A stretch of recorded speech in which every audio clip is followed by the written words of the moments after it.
예수님께서는 그 빌라도의 질문에 또다시 대답하지 않으셨습니다. 요한복음 19장 9절에 보면 빌라도가 다시 관정에 들어가서 예수께 말하되 너는 어디로부터냐 하되 예수께서 대답하여 주지 아니하시니라 이렇게 기록하고 있습니다. 아마도 예수님께서 빌라도에게 대답하지 않으신 이유가 있다면 빌라도에게 대답을 해 주어도 빌라도가 그것을 알아차리지 못했을 뿐더러 빌라도에게 하나님께 선택받지 않은 빌라도에게 이러한 예수님의 대답은 소용이 없지 않았을까라는 생각입니다. 총독 빌라도는 계속해서 예수를 가리켜 뭐라고 지칭하냐 하면 유대인의 왕이라고 지칭을 하게 됩니다.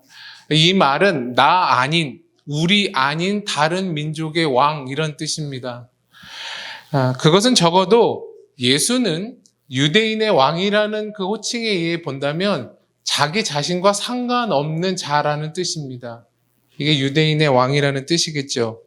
그런데 그러한 유대인들조차도 그 대상인 유대인들조차도 15절에 보면 가이사 외에는 우리에게 왕이 없나이다라고 고백했습니다. 그러니까 유대인들에게도 자신들의 왕은 로마의 왕이 유일한 왕이다라고 고백하는 것입니다. 그러니까 예수님은 로마에게 있어서나 유대에게 있어서나 이 세상의 왕은 아니었던 것입니다. 성경에서 말하는 세상은 하나님께서 창조하신 이 세계를 말하는 것이 아니라 하나님께 등져버린, 그러니까 죄로 하나님을 떠나버린 것을 가리켜 세상이라고 이야기합니다. 그런 측면에서 본다면 예수님은 하나님을 등진 자들의 왕일 수는 없었던 것입니다. 그들은 왕을 거부했기 때문에 등졌고 죄를 졌고 떠나버린 것입니다. 그래서 예수님은 이들에게 왕이 될 수 없었습니다. 하지만 세상 가운데 여전히 하나님께서 자신의 은혜와 사랑으로 선택하신 하나님의 백성과 자녀들이 있었기 때문에 하나님은 그들을 자신의 영역으로, 자신의 나라로 옮겨야만 했다라고 하는 것입니다. 그것을 골로새서 1장에는 이렇게 이야기합니다. 1장 13절 14절에 그가 우리를 흑암의 권세에서 건져내서 그의 사랑의 아들의 나라로 옮기셨으니 그 아들 안에서 우리가 속량 곧 죄사함을 얻었도다 이렇게 이야기합니다. 그러니까 하나님께서 하나님을 등지고 죄된 세상의 영역으로부터 하나님이 선택하시고 하나님의 사랑을 베푸신 자를 자신의 나라와 영역으로 부르신 것입니다. 그렇게 옮기시기 위한 내용이 뭐라고 이야기합니까? 오늘 성경은 고난이었고 죽음으로 대변되어지는 예수의 십자가라고 이야기를 합니다. 그러니까 그렇게 옮길 수 있는 유일한 방법은 예수의 고난과 십자가다 이렇게 이야기하는 겁니다. 우리가 이 성경을 보면 빌라도는 이방인입니다. 그리고 유대인은 우리가 그토록 많이 들었던 선민입니다. 그러니까 총독 빌라도는 그런데 이 유대인의 말에 두려움을 느낍니다. 어떤 이야기냐면 예수님께서 그러니까 유대인들이 뭐라고 빌라도에게 얘기했냐면 7절에 예수가 하나님의 아들이라 한다라고 이렇게 이야기를 합니다. 그 말을 이방인이었던 빌라도가 듣자 마음속에 어떠한 마음이 들었냐면 두려움이 생기기 시작했습니다. 아이러니한 상황입니다. 무엇이냐면 스스로 하나님과 상관없다라고 여겼던 이방인은 진리, 즉 예수가 하나님의 아들이라는 진리의 이야기를 듣자 안에 내적인 동요, 두려움이 느껴지기 시작했는데 반면에 그토록 하나님이 선택했다라고 자부하는 유대인들은 오히려 예수에 대해서 강경하게 거부했다라고 하는 사실입니다. 그러니까 이방인은 두려움을 느끼고 선택받았다는 자는 진리에 대하여 밀쳐냈다라고 하는 것이 오늘 본문의 내용입니다. 유교 사회인 우리에게 있어서 가장 많이 쓰이는 단어는 명분입니다. 명분을 쉽게 설명하자면 뭡니까? 그 이름에 걸맞는 그 무엇이 명분입니다. 우리는 오늘 본문 가운데 명분이라고 하는 것이 구원의 내용이 될 수 없다는 것을 발견합니다. 그게 무엇이죠? 유대인들에게 있어서 그 명분의 단어는 이스라엘이라는 것이었습니다. 그러니까 야곱을 통하여 주어진 이스라엘. 그건 이제 선민이란 뜻이고, 그것은 하나님에 의해서 선택받은 민족이라는 뜻입니다. 그런데 그 이스라엘이라는 이름, 유대인이라고 하는 이름, 선민이라고 하는 그 이름이 구원의 내용이 될 수 없다는 것을 오늘 본문은 이야기해 줍니다. 우리 측면에서 보자면 그렇습니다. 과거에 했던 영접기도, 또 영적인 체험들, 그리고 신앙생활을 하면서 숱하게 경험했던 것들, 그리고 교회에 다닌다는 안도감, 또한 크리스천이라고 말하는 자기 신분, 어디 나가면 난 그래도 예수님 믿어요, 크리스천이에요라고 말하는 그런 신분들이 우리의 구원의 내용이 될 수 없다는 것을 우리는 기억해야 합니다. 중요한 것은 유대인들처럼 지금 현재 나는 내 앞에 있는 예수와 무슨 상관이 있는가, 이게 더 중요해요. 선민의 이름을 갖고 있으면서, 신분을 갖고 있으면서도 그 예수가 자기에게는 어떻게 고백되어지고 있는가, 이게 훨씬 더 중요한 문제라고 하는 사실이에요. 근데 우리는 그러한 예수에 대한 고백과 예수에 대한 인식도 없는 채 명분에 휩싸여서, 나 과거에 이런 경험을 했어, 난 이래, 나 영접 기도를 했어, 뭐 이런 것을 가지고 계속해서 구원의 내용을 확인한다라고 하는 거예요. 그리고 교회는 끊임없이 그것을 확인해 주는 거죠. 언제 결혼했느냐도 되게 중요하지만 지금 어떻게 사느냐가 훨씬 더 중요하다라고 하는 사실을 우리는 기억해야 합니다. 유대인들은 명분에 휩싸여 있었죠. 우리는 하나님의 선택된 백성이다. 그렇게 말하면서도 끊임없이 진리 되신 예수를 아주 강력하게 밀쳐냈다라고 하는 사실을 우리는 알아야 합니다. 이러한 상황 속에 총독 빌라도는 예수께 이렇게 이야기합니다. 10절과 11절 보겠습니다. 빌라도가 이르되 내게 말하지 아니하느냐? 내가 너를 놓아줄 권한도 있고 십자가에 못 박을 권한도 있는 줄 알지 못하느냐? 예수께서 대답하시되 위에서 주지 아니하셨더라면 나를 해할 권한이 없었으리니 그러므로 나를 내게 넘겨준 자의 죄는 더 크다 하시니라. 아멘. 빌라도는 예수에게 내가 너를 풀어줄 권한도 있고 너를 십자가에 못 박게 할 수 있는 권한도 있다라고 얘기를 합니다. 여러분, 세상의 권한, 세상의 권세는 어디에 사용되냐면 보통 다만 자신의 안전과 자신의 이익을 위해서 철저하게 사용되는 것이 세상의 권세입니다. 그러니까 하나님을 등지고 죄로 떠났던 세상이 하는 자신의 힘의 방향은 본인의 안전과 본인의 이익이 전부예요.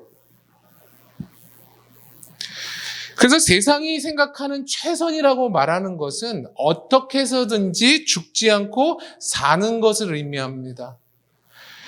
나만 잘 살 수 있다면 얼마든지 자기가 가진 힘, 자기가 가진 지식, 자기가 가진 에너지를 상대방을 협박하고 상대방을 죽이는 것으로 자기가 살아요. 이게 세상이 생각하는 최선이에요. 뉴스를 틀어보십시오. 그런 것으로 가득 차 있는 게 뉴스의 내용이지 않습니까?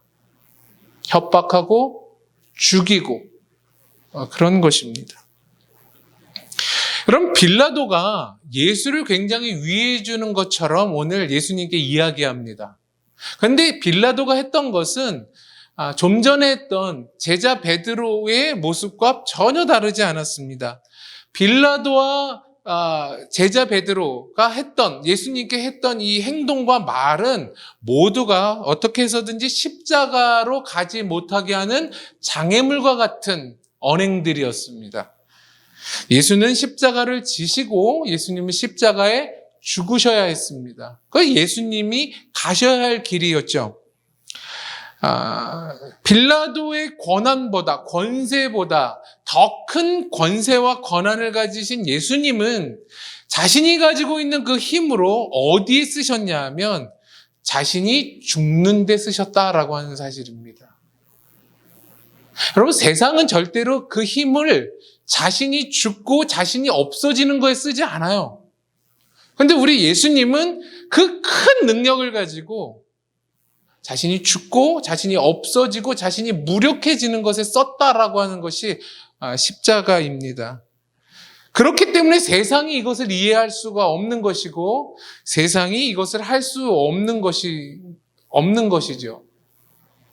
왜냐하면 세상이 보기에 이건 너무 크니까, 세상이 보기에 이것은 너무 깊기 때문에 헤아릴 수 없었다라고 하는 것입니다. 여러분, 예수 그리스도는 철저하게 자기 자신보다 하나님의 뜻을 우선하셨어요. 그 하나님의 뜻이란 뭘까요? 잃어버린 자기 백성과의 화목이죠. 샬롬. 그게 성부 하나님의 뜻이었어요. 그게 자신보다 더 귀한 가치였다라고 하는 사실입니다. 그렇기 때문에 자신을 부정하고 그 하나님의 뜻에 자기를 맞춰 걸어갔다라고 하는 사실이죠. 이게 예수님이 가셨던 십자가라는 뜻입니다. 나보다 아버지의 뜻을 더 받들었다. 그래서 그 아버지의 뜻에 자기를 부정하고 묵묵히 거기에 자신을 들였다. 이것입니다. 여러분, 기술과 문명이 발전하는 세상을 산다 할지라도, 그리고 한 개인과 집단이 더 능력 있고 위대하게 된다고 해서 하나님의 뜻을 더 잘 받드는 것은 아닙니다. 거기에 대해서는 회의적입니다. 세상은 물론 기술이 계속해서 발전되어지고 문명은 아주 더 우리가 상상할 수 없는 것으로 나아갈 거예요. 한 개인은 훨씬 더 예전보다도 위대한 시대를 맞이하고 있습니다. 하지만 그렇게 우리가 훌륭하게 된다고 해서 눈에 보기에 하나님의 뜻을 더 잘 받드는 것은 아닙니다. 교회가 엄청 힘이 세지고 규모가 커지고 한 사람이 위대해진다고 해서 하나님 뜻대로 산다라고 우리는 착각해서는 안 되는 것입니다. 나라가 부유해진다고 하나님을 잘 믿는 나라가 되는 것은 아닙니다. 여러분, 총독 빌라도를 보세요. 오늘 여러분 이 대제사장을 보세요. 이들은 그 시대에 그 신분에 있어서, 그 위치에 있어서, 그 힘에 있어서, 그 영향력에 있어서는 가장 막강한 세력들이었다라고 하는 사실입니다. 하지만 빌라도나 대제사장은 하나님의 뜻을 아는 거에 있어서는 전혀 알아차리지를 못했어요. 그것이 빌라도와 대제사장이 보여주는 것입니다. 근데 우리는 우리 삶의 가치를 어디에다 더 포커스를 맞추죠? 이렇게 영향력 있는 것, 그런 신분, 그런 지위, 위치, 이런 것에 오히려 교회가 더 가치를 두는 것 같아요. 많은 경우 세상의 권세는 십자가와 정반대로 가는 경우가 더 많아요. 성부 하나님이 제시하신 길과 어긋나는 것이 태반인 게 세상이죠. 십자가는 하강이고 십자가는 죽음이에요. 그러나 세상은 끊임없이 우리에게 요구하는 게 상승이고 높아짐이에요. 그러니까 우리가 추구하는 것과 세상이 요구하는 것은 늘 갈등을 일으켜요. 거기서 우리는 선택의 기로에 서게 되는 거죠, 날마다. 이것은 예수님께서 하셨던 사역의 초기와 말기의 시험이었어요.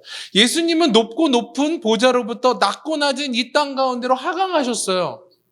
그리고 결국 그분의 마지막조차도 죽음이라고 하는, 누구도 알아주지 않는 저 밑바닥으로의 하강이지요. 그게 십자가예요. 그게 예수지요. 그러나 예수님의 사역 초기에 사단이 예수를 어떻게 여러분 시험했는지를 광야에서 우리는 살펴볼 필요가 있어요.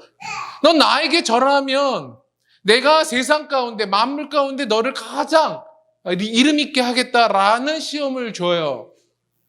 그리고 오늘 빌라도도 뭐라고 제시하죠? 마지막에 죽지 않을 수 있는 권한이 나에게 있다.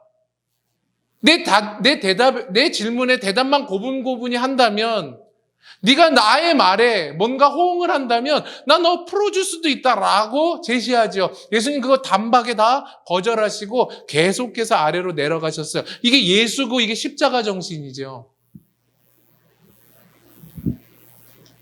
한국 기독교는 너무 잘 사는 것 같아요.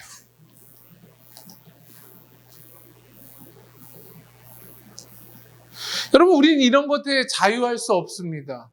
그래서 우리는 기도가 필요하고 하나님의 은혜가 필요한 것입니다. 굶으면 끊임없이 음식을 찾는 우리의 본성처럼 우리는 끊임없이 상승하고 싶고 살고 싶어 하는 게 우리입니다.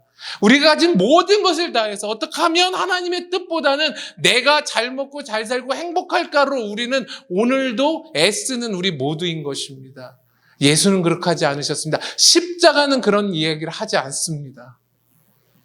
나보다 아버지의 뜻이며 아버지의 뜻이라면 나는 기꺼이 부정될 수 있다라고 하는 것이 예수 정신이고 십자가의 길이었다라는 것입니다.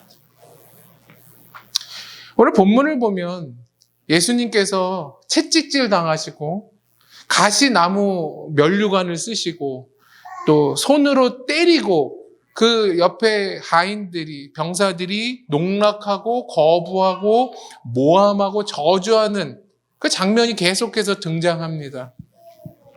이 모든 것이 하나님의 아들, 유대인의 왕이라고 하는 분이 받으신 고난과 수모였다라고 하는 사실입니다. 그런데 이게 자기 죄에 대한 대가 지불이 아니라 오히려 죄인된 인류의 그 죄값에 대한 지불이었다라고 하는 사실입니다. 본인이 잘못한 걸 본인이 받는 게 아니라 타인의 죄값을 본인 안에 끌어모아서 지금 수모를 당하고 있는 것입니다. 이사야 53장 8절엔 이렇게 이야기합니다. 예언하기를 그는 곤욕과 신문을 당하고 끌려갔으나 그 세대 중에 누가 생각하기를 그가 살아있는 자들의 땅에서 끊어지면 마땅히 형벌받을 내 백성의 허물 때문이라 하였으리요. 이렇게 이야기를 해요. 그분이 심한 고난과 곤욕을 받아도 그 누가 생각하기를 그게 우리의 죄 때문에 그렇겠냐고 다 반문한다는 거예요. 아무도 알아차리지 못했다라고 하는 거예요. 계속해서 빌라도는 뭐라고 고백합니까? 본문에서 내가 이 예수의 죄를 찾지 못하였노라라고 유대인들에게 이야기를 해요. 그런데 하나님의 아들은 거기서 무력하게 그냥 있으세요. 여러분 마태복음 26장 52절에서 54절에 예수님은 이렇게 이야기합니다. 베드로에게 칼을 뽑아서 말구의 귀를 자른 베드로에게 마태복음은 이렇게 이야기해요. 예수께서 이르시되 내 칼을 도로 칼집에 꽂으라. 칼을 가지는 자는 다 칼로 망하느니라. 너는 내가 내 아버지께 구하여 지금 12군단 더 되는 천사를 보내시게 할 수 없는 줄로 아느냐? 내가 만일 그렇게 하면 이런 일이 있으리라 한 성경이 어떻게 이루어지겠느냐 하시더라. 여러분 예수님은 능력이 있었어요. 땅에 병사와 사람들이 자기를 잡으러 왔을 때에도 예수님은 얼마든지 그 하나님 아버지의 능력으로 천사의 군단을 데리고 와서 파멸할 수도 있었어요. 그러나 예수님은 능력을 그런 데 쓰지 않으셨어요. 오늘 본문은 뭐라고 얘기합니까? 이런 일이 있어야 할 성경을 내가 응하여야 한다 이렇게 얘기해요. 그러니까 예수님은 철저히 자신의 능력을 어디다 쓰신 거예요? 성경이 이루리라고 한 그 내용, 그러니까 하나님의 뜻에 그리고 더 정확하게 얘기하면 십자가에 자신의 능력을 쓰신 거예요. 베드로는 뭘로 밀어붙였죠? 힘으로 밀어붙였잖아요. 그러나 예수님은 십자가로 가기 위해서 기꺼이 능력을 무력함에 쓰셨어요. 이런 일이 있으리라 한 성경의 내용, 성부 하나님의 뜻, 그러니까 자기 백성과의 샬롬을 위해서 십자가의 능력을 쓰셨다는 거예요.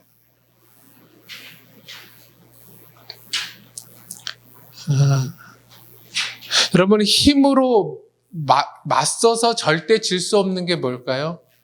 십자가예요. 그러니까 힘을 빼야만, 내가 없어져야만 질 수 있는 게 십자가고, 내가 어떻게든 존재할 수 있는 곳에 십자가는 없어요. 그렇기 때문에 우리가 예수를 쫓는다, 십자가를 따른다, 이 말은 내가 없어지는 순간, 나의 힘이 빠질 때, 그러니까 나의 모든 능력이 힘을 빼는 데 있는 거예요. 십자가는 그래서 우리 자신이 할 수 없는 거예요. 은혜가 우리 가운데 미쳐서 우리 영혼 가운데 힘을 빼고 내 자신이 부정되어져서 걸어갈 수 있는 게 십자가의 길인 것이죠. 예수님은 그렇게 자기 자신을 하나님께 의탁한 거예요.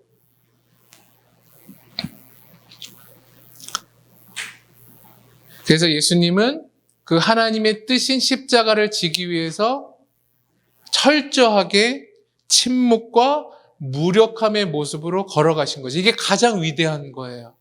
능력을, 힘을 들춰내는 것에 쓰지 않았던 것. 아무것도 아님에 쓴 것. 여러분, 그것이 인생 가운데 가장 큰 가치인 거죠.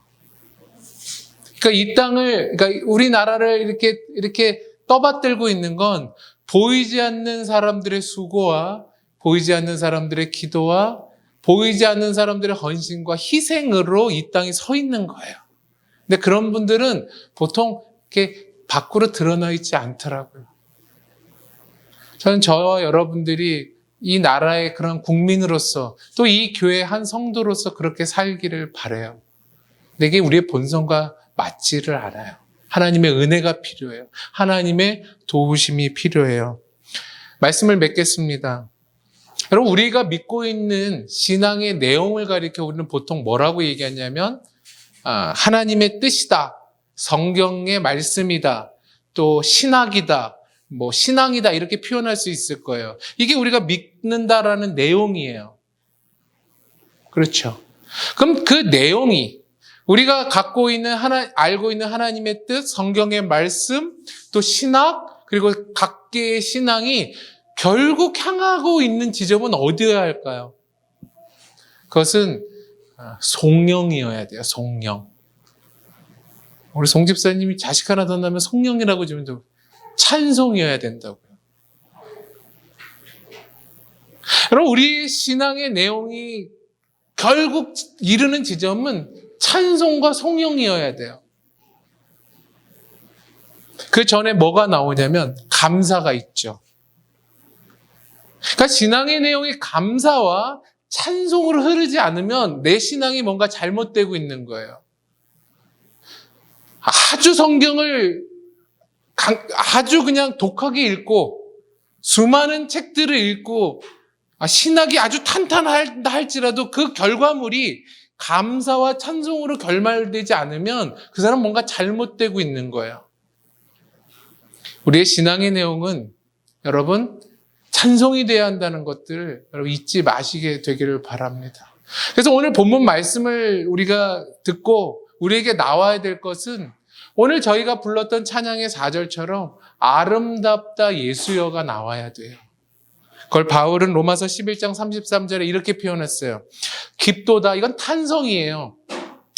소리 지름이에요. 깊도다 하나님의 지혜와 지식의 풍성함이요 그의 판단은 헤아리지 못할 것이며 그의 길은 찾지 못할 것이다. 너무 깊고 큰 하나님의 그 구원 계획을 나는 이렇게 뭐 하는 거예요? 경탄하는 거예요. 송영하는 거예요. 찬송하는 거예요. 감사보다 더 큰 것, 감격이죠. 여러분, 신앙은 이렇게 돼야 되는 거예요. 또한 고린도전서 1장 18절에 바울은 이렇게 얘기합니다. 십자가의 도가 멸망하는 자들에게는 미련한 것이지만 구원을 받는 우리에게는 하나님의 능력이라고 그렇게 고린도 교회에 선포해요.